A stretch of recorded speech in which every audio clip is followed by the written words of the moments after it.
micuță nu am primit încă un cadou de la nași. Au fost nașii la noi în vizită alaltăieri și au venit cu cadouri pentru noi și noi mergem la ei cu cadouri pentru ei, dar pentru micuță încă nu. Probabil au pregătit cadourile pentru ziua botezului. Vei cânta la botezul fiicei tale? Cu siguranță voi cânta, chiar dacă inițial am spus că nu voi cânta, atât soția mea cât și prietenii apropiați mi-au spus că ar fi bine să cânt, mai ales că pregătesc acum câteva piese noi și apropiații le știu, pentru că am început deja să le înregistrez.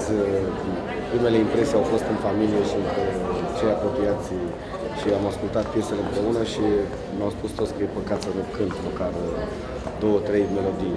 Nu am chestiunea astea cu superstiție, am cântat și la comunie. Eu sunt cântăreț, sunt artist, adică până la urmă vreau, nu vreau, mă cere scena. În afară de tine, cine va mai cânta la botez? Dintre prieteni sau? Am încercat să creez un program artistic pe placul tuturor, să am un program artistic bine stabilit, dar cu siguranță că Vârciu îl va da peste cap, pentru că el e nebunul prezent acolo și la comunie s-a întâmplat ca mai toți prietenii mei să cânte, începând cu Aurelian Temișan și terminând cu colegul meu de la Alb și Negru. Da, ca muzică lăutărească l-am prefer pe Cristi Nucă, muzică grecească Ionuț Galani, programul spaniol îmi aparține mie, probabil o să cânte și nașa mea, Andra, mai mult ca să am o trupă de jazz și de cover-uri la început condusă de Petrica Andrei, dansuri moderne, Mihai Napu tot așa cu cover-uri, Vocea României, Stan, sunt foarte mulți care vor veni și nu știu sigur care ordinea intrării în scenă, m-am ocupat foarte mult de înregistrări. Astăzi dau încă o dată ultimele telefoane și încă o dată aranjarea la mese, fiecare cu cine cum stau și o să definitivez și programul artistic.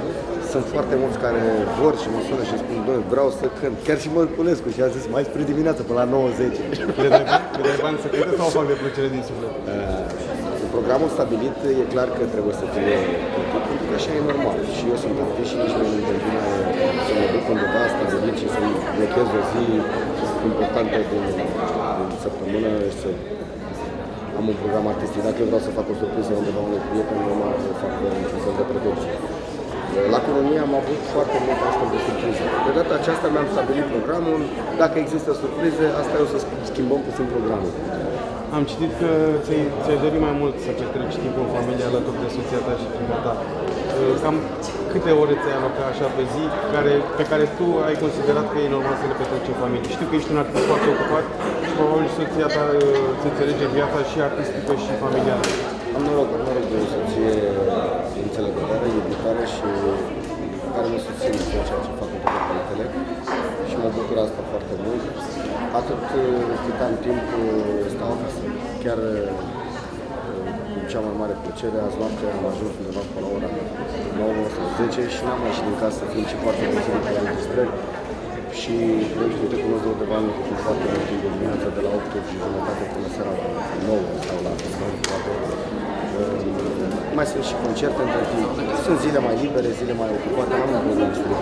Mai faci și pădă dacă, adică mai schimbi și pampers, mai hrănești, mai faci și băiță? Aseară am avut norocul să ducem fetița în brațe fără să aibă pampers și cred că am avut puțin noroc.